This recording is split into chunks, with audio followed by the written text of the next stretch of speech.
Ayun, good morning mga katropa. Nandito tayo ngayon sa hospital ng Magsaysay.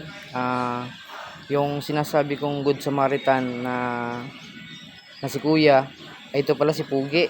Ito pala yung nakapulot ng ating pitaka sa CR, no? So, talaga napakabait niya. Wala malang bawas, kahit piso. So, Pugi, anong pumasok sa isip mo na ibalik? Sabihin ko muna sa tito. Sabihin ko sa tito. Sinabi mo sa tito Opo. na ibabalik? Opo. Oh, napakabait. Ilan taon ka na, Pugi? 8. 8. Alam mo yung lugar mo kung saan yung lugar mo? Opo. Ano yung barangay mo sa lugar mo? Sabanggas. Sabang 2, Sitio Kuliglig, Oh. sa Calawag, Quezon. Hindi. Calawag ba yan? Calawag ba nakasakop doon? Te? Ayan. At ito ang kanyang tito at tita. Yan.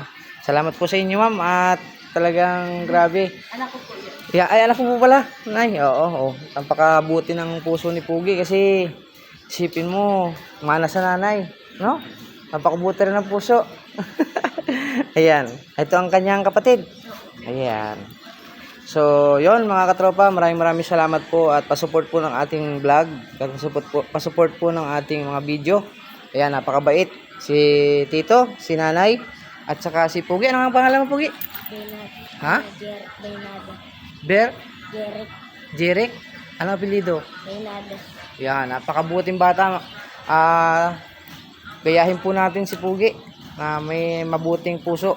Good Samaritan.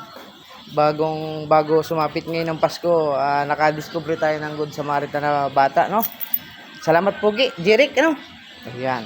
Yun, maraming salamat mga katropa. And God bless. Nakita na po natin yung nakakuha ng ating wallet. Napakabait. Ayun, God bless po. Pagpalain lalo ang iyong pamilya. Pugi, napakabait mo.